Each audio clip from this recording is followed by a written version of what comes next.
This story is a detailed and grim journey into the harsh realities of the Middle Ages, as seen through the eyes of a simple weaver. You will be immersed in an endless cycle of dirty work, illness, and hunger, feeling what it's like to exist in constant fear and hopelessness in a world where each day is indistinguishable from the last, and your life belongs not to you, but to those more powerful. Without embellishment or romanticism, this story vividly portrays daily life filled with despair and ironic resignation, reminding us how difficult the ordinary person's existence truly was, woven firmly into the rough fabric of history. But before you get comfortable, please like the video, subscribe to the channel, and let me know in the comments which city you're watching from and what time it is right now. I'm very curious to see who's joined us. Now, settle in comfortably and let's begin. You awaken to darkness, darkness as thick and damp as the air that fills your small hut, settling heavily upon your chest. Your first conscious thought is always the same, a quiet resentment towards the day about to begin. With a grunt, you sit up, your weary body protesting with creaks and pains, despite your age, barely into your 30s. You stretch stiffly, feeling every aching joint, every calloused finger, a cruel reminder of your profession. The chill air stabs sharply into your lungs, drawing a cough. Your chest aches, another small ailment among many you've long since stopped counting. Standing is a challenge. Your bare feet touch the packed earthen floor, icy and damp beneath your skin, caked with straw and filth from countless muddy days and forgotten nights. Your dark brown hair, oily and knotted, falls limply over your tired face. There's no mirror in this place. There never was. But you know your reflection well enough. Sunken eyes ringed in dark circles, hollow cheeks roughened by stubble, skin stained by dirt and smoke. Your home is cramped and decrepit, cobbled together from mud, straw, and old timber beams that creak ominously in strong winds. The roof leaks constantly. You've placed cracked clay pots strategically around the hut to catch the drips. Sometimes you lie awake, listening to their dull, repetitive tapping, counting the drops to distract yourself from your misery. It rarely works. You fumble in darkness toward the hearth, which offers neither warmth nor comfort now, just ash and a few charred sticks. Sighing, you scrape together handfuls of dry straw, a luxury barely afforded. Striking flint against stone sends sparks into the kindling, briefly illuminating the shadows and revealing scuttling beetles. You watch apathetically as one spider, large, fat, hairy, scuttles across the soot blackened wall, seeking shelter from the intrusive light. Slowly, painfully, the small fire flickers to life, casting weak illumination across your surroundings. The hut is empty, except for your crude wooden bed, covered in straw and rough linen, your weaving loom taking most of the space opposite. A cracked table leans precariously near the door, littered with tools, scraps of thread, broken needles, and bowls crusted with yesterday's leftover gruel. Breakfast is routine, a gritty porridge of oats and water, cooked hastily over the meager flames. A stale lump of rye bread, dry, coarse, speckled with mold, accompanies your meal. Eating is perfunctory, joyless. The gruel is tasteless. Your throat protests at each swallow, but hunger forces compliance. You notice worms in the grain occasionally, tiny white shapes moving sluggishly, but hunger is stronger than disgust. You close your eyes and chew, pretending ignorance, though truthfully, you no longer care. As daylight slowly filters through cracks in the walls, the village around you wakes as well. Muffled sounds of distant coughing, shouting, the groaning of livestock. The villagers begin their reluctant chores. Somewhere far off, a rooster crows late, no doubt soon to be slaughtered for tardiness, you think grimly. It's time to prepare for your work. Weaving cloth, an endless and thankless task. Kneeling stiffly, you examine your loom in the dim light. The loom dominates your room, a large, rough wooden frame, splintered and chipped from years of use. Its wooden shuttle, worn smooth by your hand, rests motionlessly, awaiting today's duty. You run your fingers over the warp threads, feeling their coarse texture, checking carefully for tears, knots, or imperfections that could ruin your entire day's labor. Inspecting closer, your fingertips detect tiny movements, fleas, lice, tiny parasites that infest your equipment relentlessly. You sigh heavily, picking them off and crushing each one between your cracked fingernails with numb resignation. It's pointless, you know. There are always more. Outside, faint glimmers of sunrise begin piercing through the gaps in your broken shutters. Reluctantly, you rise, preparing to gather water and firewood, tasks that have become rituals of discomfort. You pull on your only tunic, dirty brown linen stained from constant wear, patched awkwardly at the elbows and underarms. Your woolen hose, frayed and threadbare at the knees, cling damply to your chilled skin. A rough cloak, full of moth holes, hangs near the door. Wrapping it around your shoulders offers little warmth, but comfort was never your expectation. Stepping into the open, you're greeted by a biting wind, sharp enough to bring tears. The village street is a filthy trail of churned mud and manure, lined by sagging houses much like your own. Smoke curls weakly from chimneys, rising reluctantly into a gray sky thick with clouds. You breathe deeply, choking slightly on the rank smell of decay, animal droppings, and rot, and everyday perfume of medieval peasant life. Your neighbors pass silently, faces as gaunt and hopeless as your own. There's the baker, stout and balding, perpetually coated in flour and desperation.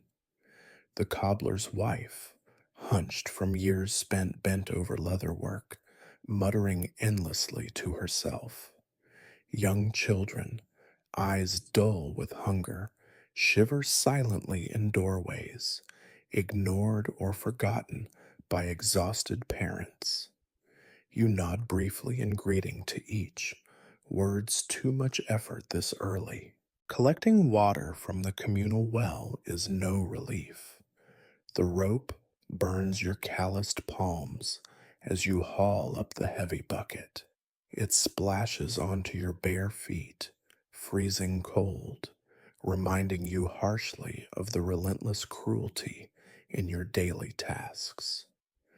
The water itself is murky, brownish, but you drink deeply, knowing that clean water is an impossible luxury here. Illnesses are frequent, death ordinary, but the immediate thirst outweighs fear. Returning home, carrying damp firewood, you feel exhaustion already creeping back, as relentless as hunger. The wood, gathered from nearby forest edges, is damp, stubborn, resistant to flame. Each day you promise yourself tomorrow you'll gather dry wood, tomorrow you'll have more strength. Each day the lie becomes easier. Inside, the loom awaits, silent and demanding. You set aside thoughts of comfort or rest. A full day's labor stretches endlessly before you. You approach the loom resignedly, sitting on your splintered stool, taking hold of the shuttle. You weave mechanically, rhythmically, back and forth. Your fingers ache, soon numbed by repeated movements. The cloth grows slowly, inch by tedious inch, yet your mind wanders, thoughts becoming tangled as the threads. You think bitterly about who might wear the cloth you labor so hard to create. Some noble in a far off castle, indifferent to the blistered hands, the sweat, the parasites you endure. They will never know your name, never care that every stitch cost your comfort, your health, your very happiness. Yet you weave, because refusing means punishment, starvation, death. Outside, daylight strengthens, but inside your hut remains gloomy, oppressive, shadowy. The loom clacks monotonously, each sound an echo of hopelessness, and you realize grimly how long this day will be, stretching endlessly ahead. You pause briefly, wiping sweat and dirt from your brow, feeling deeply that there is no escape from this cycle of hardship. Yet another day in your life, a medieval weaver, begins, full of despair, monotony, and quiet resentment. You brace yourself against the weight of reality, knowing all too well that tomorrow, painfully, will be exactly the same. The wooden shuttle darts sharply between the taut threads, back and forth, endlessly repeating. You stare, eyes glazed with exhaustion, fingers moving automatically without thought or purpose. Hours have passed, or perhaps minutes. You no longer measure time by the sun's path across the sky, but by the numbness in your fingertips and the ache in your shoulders. Your loom is unforgiving. Its heavy wooden frame towers over you, old, splintered, barely held together by rope and iron nails, groaning as you rhythmically pull and push the levers. The coarse threads bite deeply into your calloused palms, scraping skin raw, leaving behind splinters and soreness that linger through the nights, denying you restful sleep. Your weaving room smells distinctly of damp wool and mildew, a thick odor that permeates your clothing and hair, impossible to escape. A small draft enters through cracks in the warped walls, chilling your back and creeping into your bones. Your ragged clothes offer little defense against the cold. Your dark, threadbare tunic, patched a dozen times, clings wetly from perspiration, dirt, and humidity. You pause briefly, flexing your cramped fingers and wrists. Your joints crack audibly, stiffened by the relentless, repetitive movements of weaving. You glance around the hut, your vision blurred by fatigue, noticing with numb resignation how little progress you've actually made. Only a few feet of fabric have emerged from hours of torturous labor. Yet the rolls of cloth you owe your Lord seem to grow heavier and more impossible each day. Resignedly, you lean back into your work, driving the shuttle again. The rhythm of weaving is hypnotic, a tedious dance of push, pull, lift, release. Your arms move mechanically, muscles burning from exhaustion. Occasionally, a stray fiber irritates your eyes, making them water uncontrollably. You rub them harshly, smearing dirt across your face, but there's no relief, just irritation piled upon misery. Suddenly, sharp pain shoots through your fingertip, startling you from the dull trance. You pull back quickly, noticing blood oozing from your thumb, a common injury, yet no less frustrating. The shuttle's sharp edge has bitten into you again, a small wound, but one that makes every subsequent motion painful. Blood drips slowly onto the fabric, staining your day's labor with a dark reminder of the harshness of your life. You suck on the injured thumb bitterly, tasting blood mixed with dirt, grimacing at yet another small humiliation.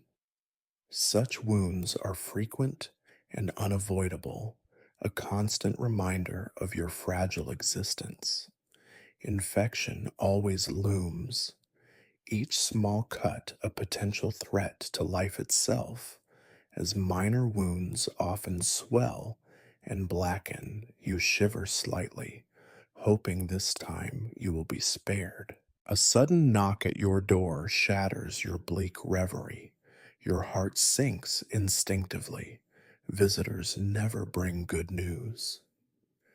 Without waiting for permission, the door swings open, revealing the familiar figure of the village tax collector, a thin, dour man with pale skin, gaunt cheeks, and dull, straw colored hair cropped short beneath a grimy woolen cap. He regards you coldly, expressionlessly, stepping heavily across the dirt floor. His gray tunic, edged with faded embroidery, hangs loosely upon his narrow shoulders. He carries a wooden tally stick and ledger, symbols of your ever growing debt. You hate this man, yet fear him even more. He inspects your loom silently, calculating with narrowed eyes, assessing your work with undisguised contempt. His voice is dry, emotionless as he demands his due. You protest feebly, gesturing to the small amount you've managed to produce, pleading for mercy or at least patience. He ignores your words, scribbling marks into his ledger, making your debt official and irrevocable. Your shoulders slump, defeated.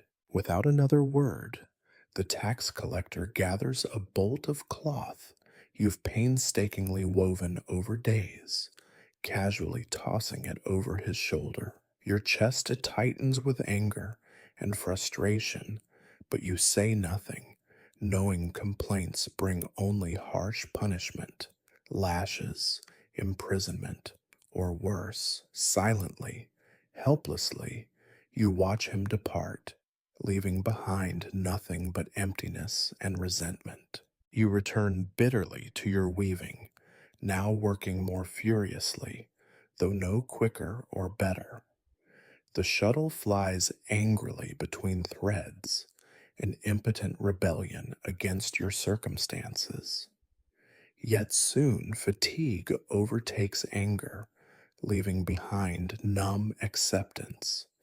Your thoughts wander again, drifting aimlessly through memories tinged with despair. You remember your father, also a weaver, hunched over a similar loom, face creased by years of hardship. You recall watching as a child, naively promising yourself a different fate, freedom, wealth, perhaps even happiness. The cruel irony is not lost upon you. Now you sit in his place, inheriting his misery, his debts, his pains. Outside, clouds gather heavily, blocking the sun and plunging your hut into deeper gloom. Rain begins pattering softly, leaking through gaps in the roof, dripping onto your shoulders, making the wool threads damp and harder to manage. You pause, looking upward with quiet despair, powerless against even nature's casual cruelty. Your stomach growls insistently, hunger gnawing at your guts, a familiar companion you've learned to ignore. Eating would require more effort than you can muster, as there's little food left anyway, only stale bread crusts, perhaps a moldy chunk of cheese. Better to save them, delaying hunger until evening forces your hand. Time drags painfully onward. Afternoon wanes slowly, minutes stretching endlessly into monotony. Your back is hunched now, aching severely from being bent over the loom.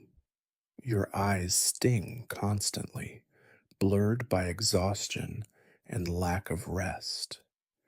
Every muscle protests, yet you push through the pain mechanically, driven by necessity rather than hope. A sudden snapping sound interrupts your work. A warp thread has broken abruptly. Your heart sinks heavily. Repairing threads is tedious, careful work, prolonging an already miserable day. You carefully examine the torn strand, frayed and rough beneath your fingertips. You must splice the ends, an intricate task that worsens the already considerable ache in your hands. Patiently, grimly, you repair the damage, cursing under your breath as more precious daylight slips away. Your hut grows darker still, the chill intensifying, creeping into your bones. Yet you cannot stop. Your lord demands cloth by week's end, and any shortfall means harsh punishment, or worse, the stocks, whipping, perhaps even prison. As dusk approaches, your fingers slow, numb, and unresponsive, fumbling clumsily. You pause to stretch again, your back creaking loudly as you straighten painfully. Outside, villagers return home from their own grinding labors, footsteps trudging wearily through muddy streets, voices low and spiritless. Their daily suffering echoes your own, yet brings no solace, just a sense of collective despair. At last, unable to continue, you set down the shuttle, hands shaking slightly from exhaustion. You examine today's work critically, a pitiful length, inadequate despite your best efforts. You rub your aching eyes, frustration overwhelming as tears threaten. But crying solves nothing.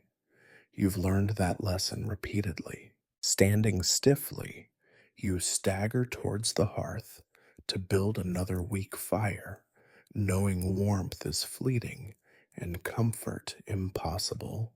Night descends mercilessly, enveloping your hut in deeper shadows. You glance once more at your loom, silent, demanding, waiting patiently for tomorrow's struggle. Collapsing onto your thin straw bed, fully clothed, you curl tightly beneath your threadbare cloak.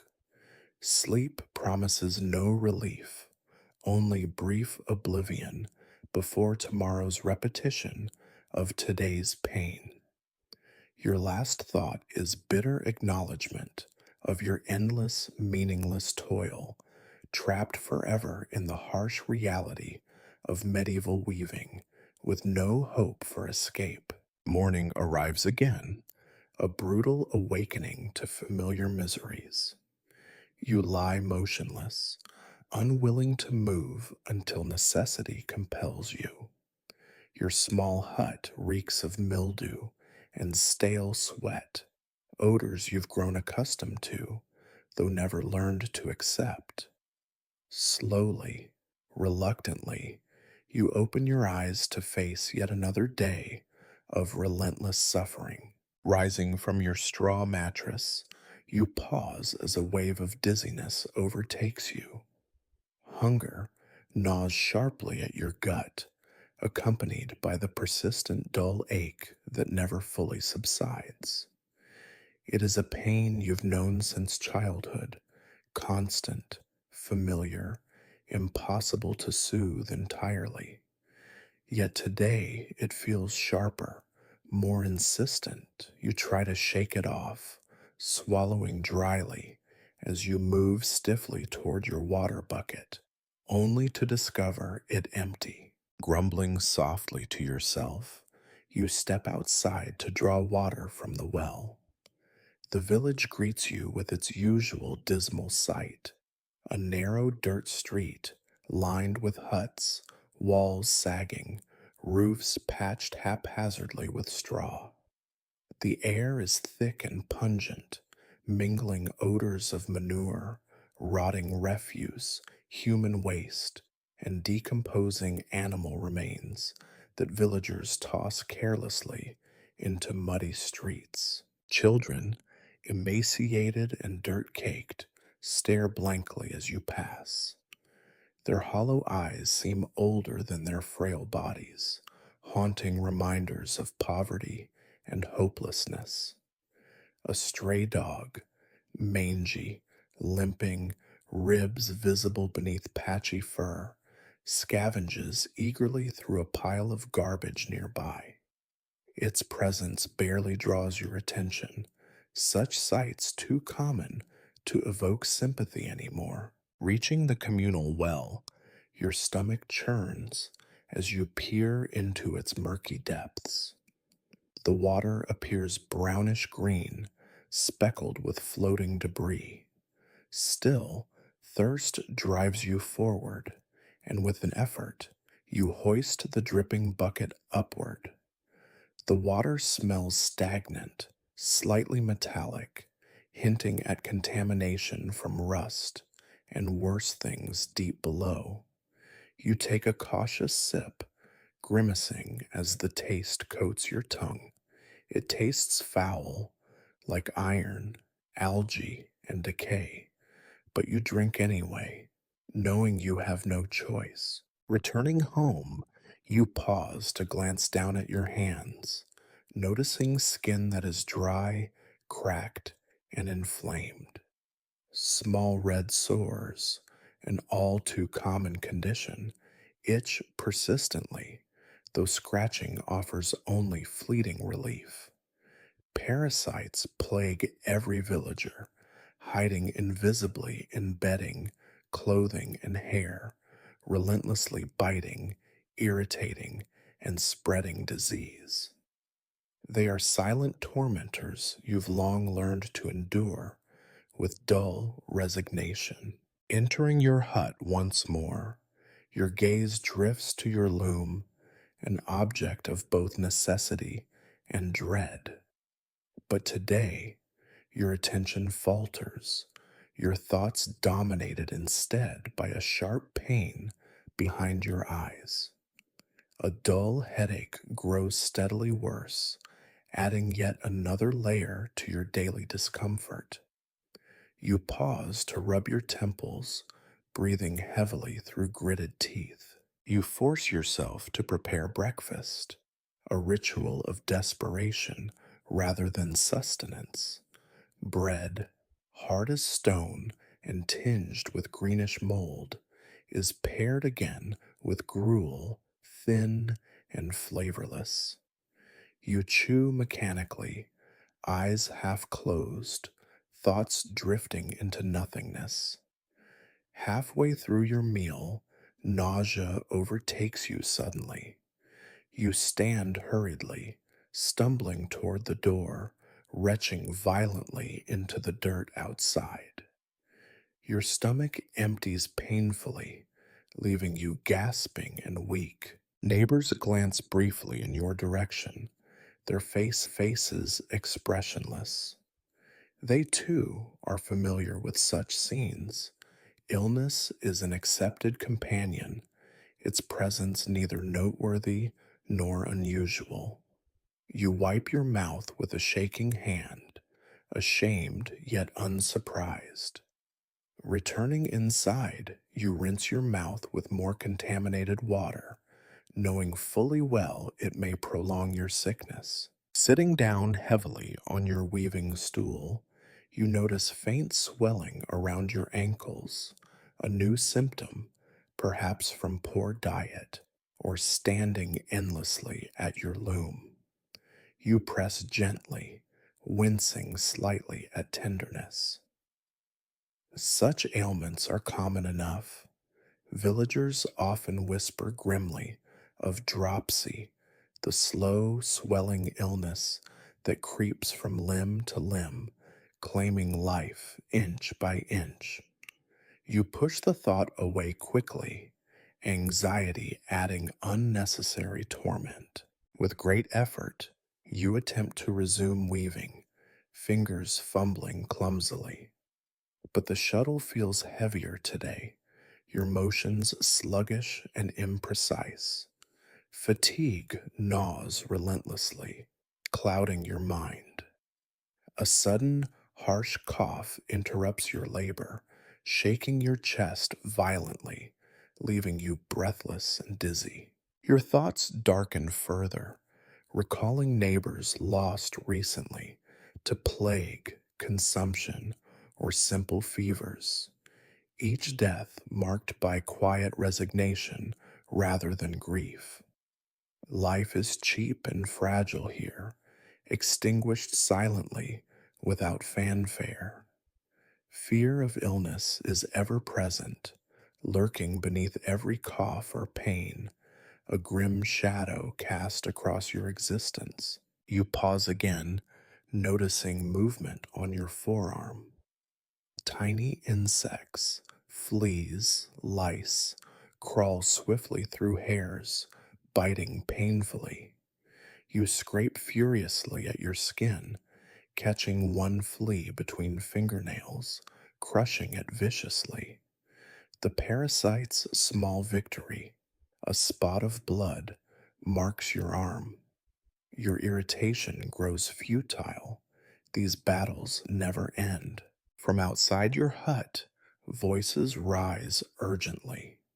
Curious despite your weakness, you peer through the doorway.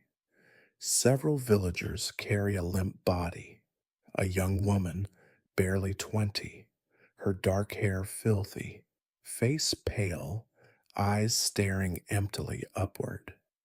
You recognize her as the blacksmith's daughter. Whispers pass rapidly, the fever, plague, the wrath of God. You step back instinctively, fear gripping your heart tightly. Disease spreads quickly here, unchecked, merciless. Slowly retreating inside, you close the door firmly, heart pounding heavily in your chest. Fear seeps into your bones, colder than any winter chill. You glance around helplessly at your miserable surroundings, the loom, your ragged bedding, moldy walls, parasites, hunger, and now sickness lurking ominously just beyond your door. The hut feels smaller, more oppressive than ever. Resting your head wearily against your hands, despair overtakes you momentarily. How long before illness claims you as well? How long can you stave off inevitable suffering? No comfort or hope remains, only the bitter reality of your helplessness against relentless poverty and disease.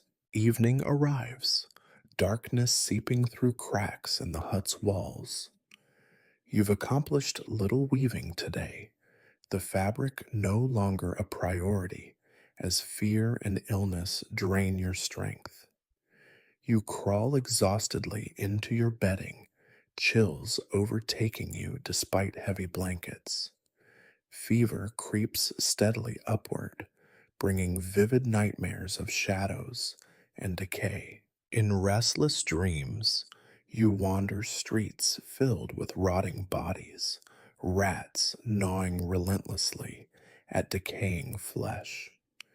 Your own limbs feel swollen, distorted grotesquely, painful beyond imagining. You awaken abruptly, panting, drenched in sweat, heart racing. Reality offers little comfort, only darkness, cold, silence punctuated by your labored breathing. Morning finally breaks, though it brings no solace. Your illness remains, a painful cough, persistent fever, throbbing headache. You rise shakily, forced again into routines of hunger, filth, weaving, and despair. Your body feels weaker, limbs trembling noticeably, movements sluggish and uncertain. As you sit painfully at the loom once more, despair grips your heart tightly. Each movement, each stitch, each breath seems pointless, futile struggles against inevitable collapse. Disease surrounds you, poverty imprisons you, suffering defines your daily existence. In your bleakest moments, hope seems distant, unreachable, a luxury belonging to others. Yet you persist, driven forward by simple survival instinct, stubborn endurance born from desperation. Today, like yesterday, you cling weakly to life, enduring silently, forgotten amid the stench and sickness of your world. The days blur together seamlessly, a never ending repetition of hardship and submission. This morning, you're roused abruptly by a sharp pounding on your door, loud enough to rattle the flimsy timbers. You jolt upright, heart racing, knowing precisely who awaits on the other side, the steward of your Lord, come to collect what little remains of your dignity. You hastily rise, shivering from both the chill air and lingering fever, pulling your worn cloak tighter around your frail shoulders.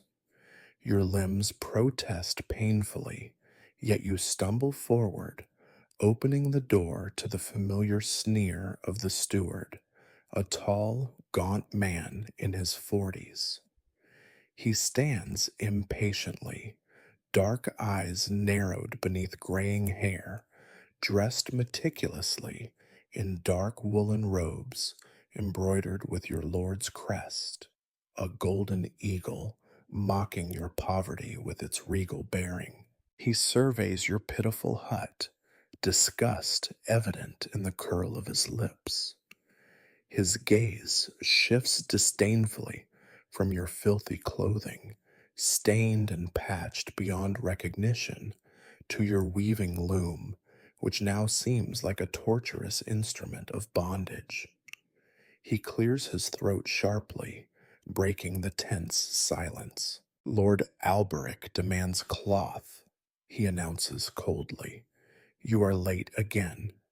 Do you imagine your obligations vanish because of some petty illness?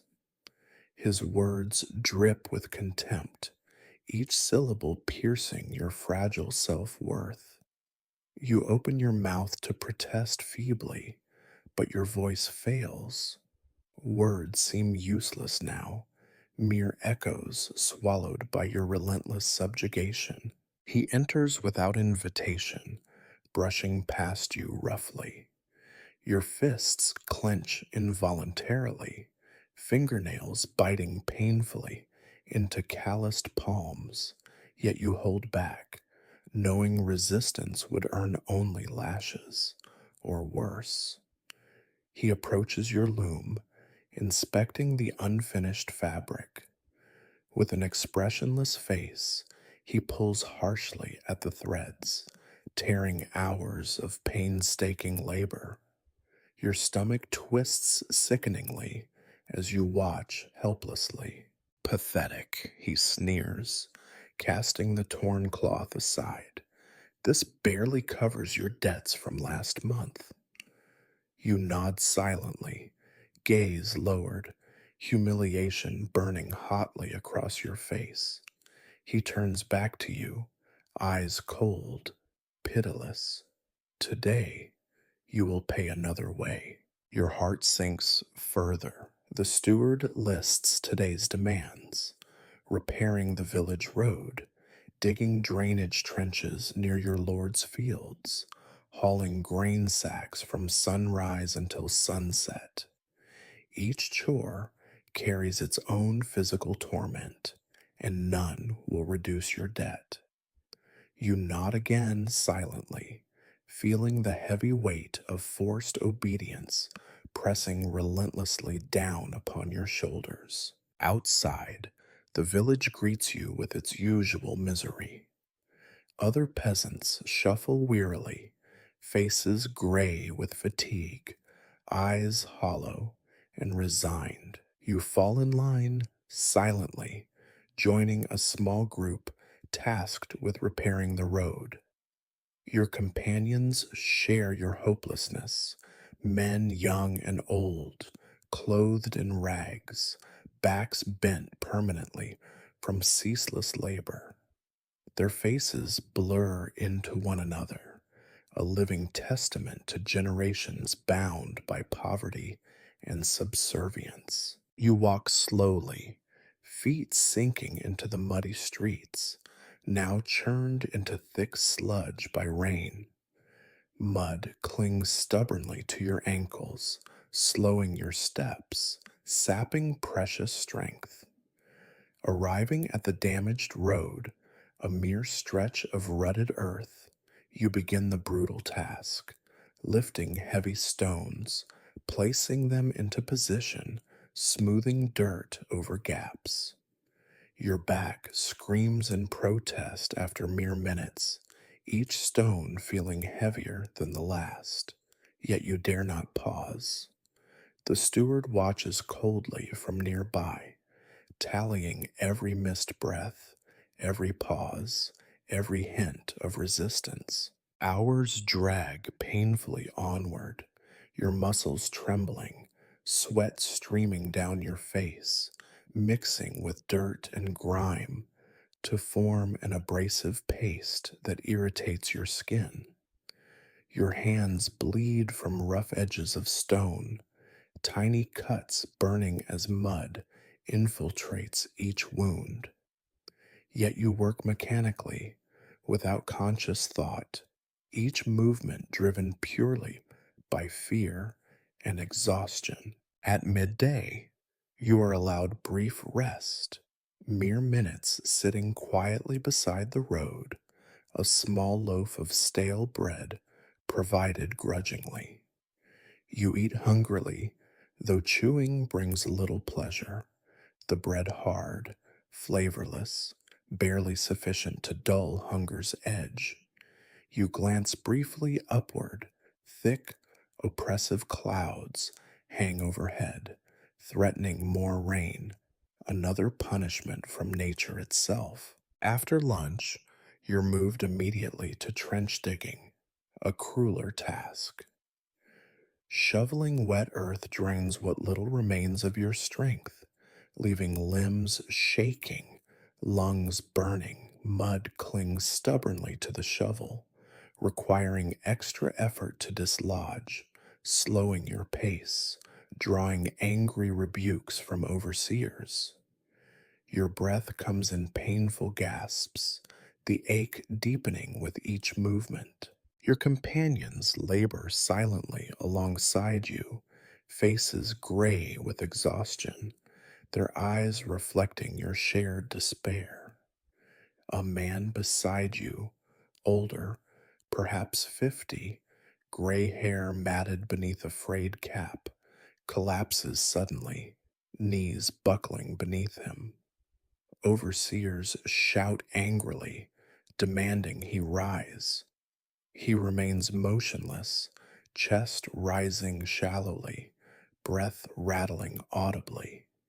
They drag him away carelessly, like discarded refuse, without compassion or remorse. You pause briefly, heart twisting painfully at the sight, but your hesitation earns sharp blows across your shoulders from an overseer's stick. Pain shoots through your spine, tears stinging your eyes, yet you bite your lip, returning quickly to work. Compassion is a luxury unaffordable in your brutal existence. Afternoon blends slowly into evening, and you're dragged wearily from trench digging to grain hauling. Heavy sacks are thrust roughly onto your shoulders, each step toward the Lord's granary an agony. The rough fabric cuts into your skin, each movement accompanied by fresh waves of pain radiating through your exhausted body. As dusk finally approaches, your body near collapse, you finish your last task, shoulders bruised and bleeding, your knees shaking violently. Yet there is no relief, no satisfaction, only another bitter reminder that your life is not your own. You belong to another, your days dictated by whim, cruelty, and obligation. Slowly trudging homeward, your thoughts darken further, resentment festering silently in your heart.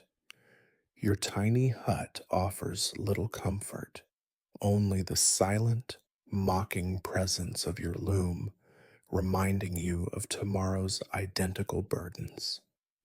You lie down painfully, body aching deeply from today's merciless labor. Sleep refuses to arrive swiftly, exhaustion battling fierce resentment for dominance of your thoughts. You consider briefly the impossible dream, escape. Yet escape leads only to greater dangers, captivity, punishment, execution. You've seen it before. Men who fled returned battered, beaten, displayed publicly as gruesome warnings against defiance. Submission is your only option, though each day it strips away more of your humanity. As you close your eyes finally, despair gripping tightly, the cruel truth sinks deep into your bones. You are trapped, hopelessly bound in service to others. Your dreams, desires, even your thoughts are meaningless here. Tomorrow, and the endless days afterward, you remain merely a possession, a tool whose existence serves only others' comforts. Sleep takes you finally, yet rest offers little solace. Your dreams haunted by visions of labor, punishment, and humiliation. The loom awaits patiently in darkness, promising another dawn of silent obedience. Your final thought, as oblivion mercifully claims consciousness, is the bitter realization that your life, this endless chain of drudgery and subjugation, has never truly belonged to you. The day draws to a slow, heavy close.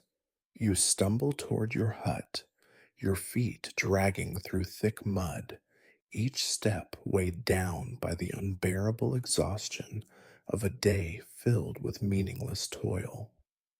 Twilight has descended, casting long shadows across your village.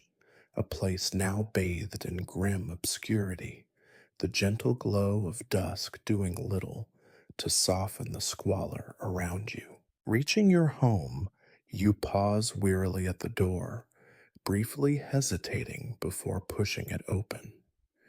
Inside, the darkness is suffocating, punctuated only by a flickering, feeble fire that struggles for life on the small hearth.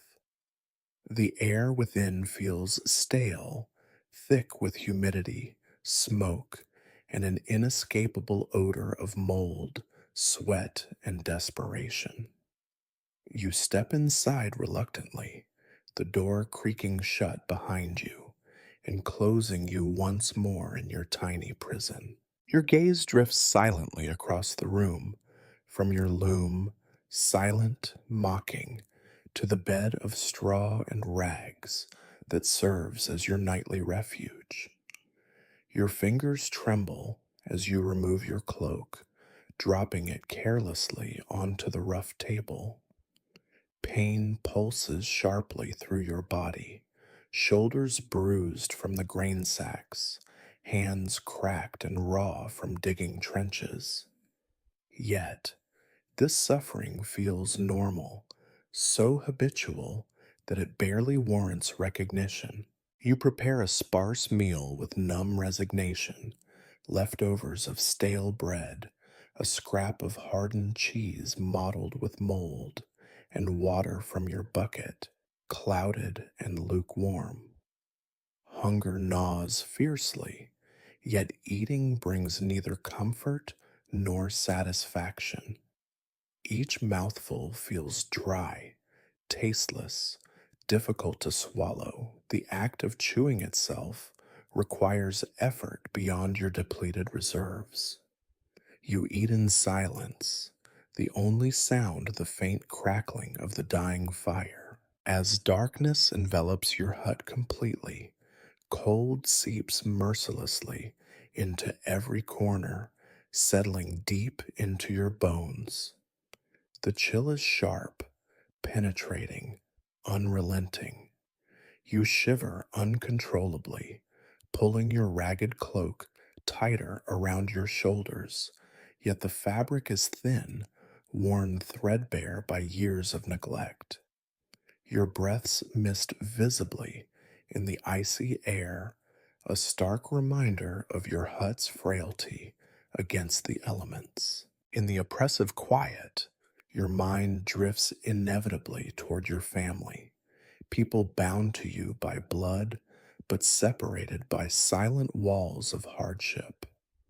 You think of your wife, her face prematurely lined from ceaseless worry, eyes perpetually dull, devoid of any lingering spark. Her dark hair, once beautiful, now hangs limp, greasy strands tucked carelessly beneath a tattered scarf.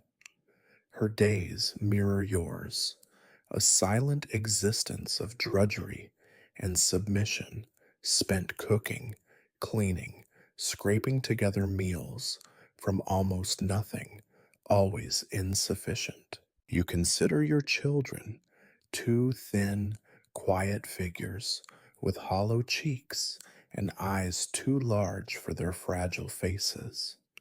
You watch helplessly as their innocence fades rapidly into resignation, their laughter replaced gradually by silence.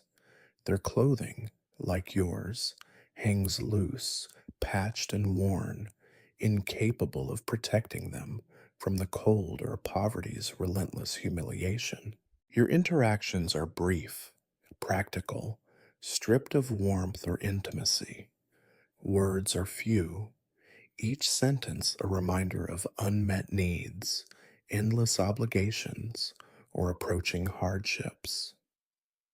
Love exists quietly, buried beneath exhaustion, resentment, and hopelessness. Affection seems impractical, a luxury neither of you can afford when survival itself demands every ounce of your energy. You stand slowly, bones aching sharply from prolonged sitting, and move toward your loom, an object you both depend upon and despise. Your fingers brush over the threads, rough, uneven, symbolizing your perpetual poverty and the impossible burden placed upon your shoulders. Your life is defined by this loom, the constant rhythm of weaving echoing endlessly through your days, binding you in its suffocating monotony. Your eyes burn suddenly, tears threatening briefly, but you push them away, unwilling to indulge weakness.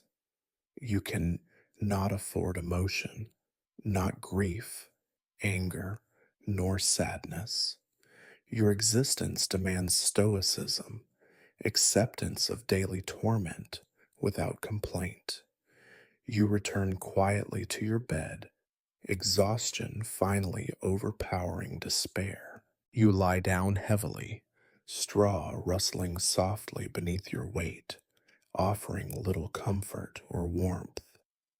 Your bedding is damp from leaking walls and persistent humidity, filled inevitably with fleas and lice that torment nightly. Parasites bite mercilessly, tiny jaws piercing skin repeatedly, irritating relentlessly. You scratch reflexively, skin raw, bleeding slightly beneath rough fingernails, irritation compounding fatigue. Sleep proves elusive, as usual, your mind restless, cycling endlessly through fears and frustrations. Thoughts become tangled, confused, shaped inevitably by anxiety over tomorrow's burdens. You see your life clearly in these dark hours, a perpetual cycle of hardship, labor, illness, and suffering, each day indistinguishable from the one before. Your chest tightens painfully, heart aching beneath crushing weight of realization. This existence offers no escape, no respite. The future stretches infinitely ahead, unchanging, bleak, punctuated only by occasional death. Neighbors carried silently to shallow graves beyond village boundaries, forgotten quickly, their suffering replaced effortlessly by others equally unfortunate. Turning restlessly, you stare upward into darkness. The thatched roof, imperfectly woven and filled with holes, reveals glimpses of night sky, dim stars, cold and distant, indifferent to your plight. You wonder briefly if hope exists somewhere beyond your grasp, perhaps freedom, warmth, even happiness, but dismiss this swiftly, bitterness filling your heart. Dreams belong only to others, to those who wear fine clothes, who eat rich foods, who rest comfortably, ignorant of your ceaseless misery. You shift again, pain radiating sharply through aching limbs. Your breaths become ragged, uneven, filled with quiet desperation. Hours pass slowly, measured by rhythmic dripping of leaks, creaking of timbers, scurrying of rats along walls, and rustling of insects beneath your bedding.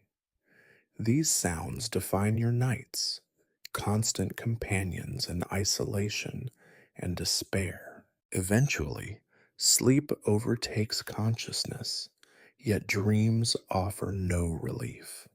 Nightmares arrive vividly, visions of eternal weaving, fabric endlessly unraveling beneath fingers numb from exhaustion, overseers shouting angrily, blows landing heavily across trembling shoulders. You toss restlessly, murmuring broken protests unheard, your body trembling violently beneath thin coverings. Dawn comes too quickly, accompanied inevitably by familiar dread, anticipation of renewed suffering, of another day identical to countless others preceding it. You awaken abruptly, heart pounding, breath catching painfully in chest, tightened with anxiety. Light filters weakly through cracks, signaling time to rise and begin anew your daily punishment. Slowly, reluctantly, you sit upright, limbs stiffened painfully, heart heavy beneath invisible chains of servitude. Your life remains unchanged, marked always by poverty, illness, fatigue, and quiet, hopeless resignation. There is no escape, no solace, no mercy. Your days repeat endlessly, each sunset offering only brief illusion of peace, swiftly extinguished by dawn's harsh reality. As you rise wearily, preparing once more to face inevitable hardship, a grim thought emerges, impossible to ignore. Your life, this existence without dignity, joy, or hope, is inescapable. You remain forever bound, trapped in endless repetition, defined solely by what you owe others, your own dreams long extinguished beneath relentless weight of poverty and despair. Today will pass like all days before, exhausting, painful, hopeless. Yet you endure silently, persisting despite absence of meaning, clinging weakly to existence because alternative, surrendering completely to despair, is even more frightening. Your life continues, a bleak story written without mercy, a narrative of silent endurance beneath shadow of perpetual hardship. And so you rise again, resigned, facing another dawn without hope, the cycle repeating endlessly, your life forever trapped within cruel boundaries of medieval poverty, servitude, and quiet desperation.